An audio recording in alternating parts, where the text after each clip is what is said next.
I have gone online to see what are the dying church signs, the warning signs that your church is dying. And the most consensus that I've been getting is, well, first of all, the most obvious, that your congregational size is declining. Another one that is sometimes hard for people to see within the church is that it does not look like the community in which it is located. And another one is that the congregation is mostly senior citizens, mostly senior adults. They got the good old days going on, and it may have been 25 years ago, it may have been 10 years ago, but they're focused on the good old days. The members are intensely driven for their preferences. They like their programs and their schedules to be the same. They want their sermon to be a prescribed time frame. The budget is mostly inwardly focused on the congregation. The funds are kept within, used for them within, and few of the dollars are used for outreach ministry and missions work. And if the dollars are spent on missions, it rarely includes the involvement of the members actually getting out and sharing the gospel with the people in the community. Of course, another sign is that there are their sacred cows or their sacred idols, their facilities. It could be the pulpit, it could be the pews, it could be the carpeting, it could be anything at all that so-and-so gave and we can't change this, and we just want to hold tight to what God wants and He wants us, and well, it goes on that one. And then, of course, there's any kind of change is met with resistance fiercely, face to face, or behind your back. These are signs that the church is dying, that is found directly online. And these are what we studied also in seminary, that these are the signs.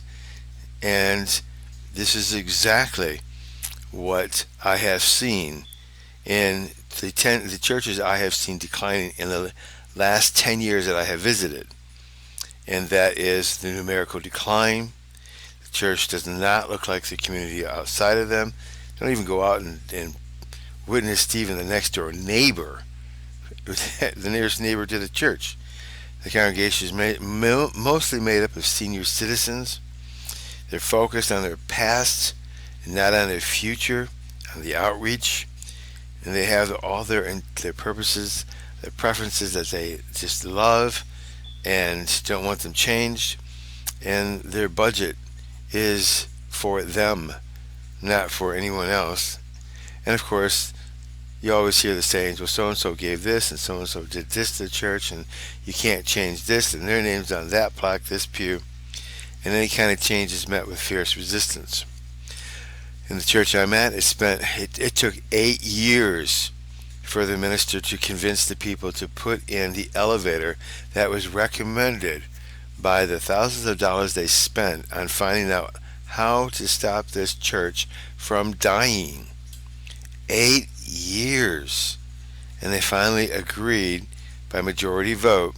And of course there are a few that I didn't vote for this, so I'm going to do everything I can to go ahead and basically cut the budget and protect my church so it doesn't go in the ground, and get rid of the pastor and anybody else that voted for it. And there are those people in there, and I referred to one as a small fry. That's because I didn't want to mention his name. In the Fannie Mae's, I don't want you to mention their names nor the name of the church. That part doesn't matter. The part is that this is real. I've seen it, I've experienced it, and their church is dying. Every time that someone dies off, somebody comes in from outside. They might last for a while, and then they leave. I've had a couple of important roles in this church. I'm also a minister, so it does help that I've been trained and that I can see what's going on and then report this, so that hopefully, if you see this happening within your church or one of your friends' church, that you can help them to identify the problem and get it switched around. There are ways that can help a church stop declining and stop from closing its doors.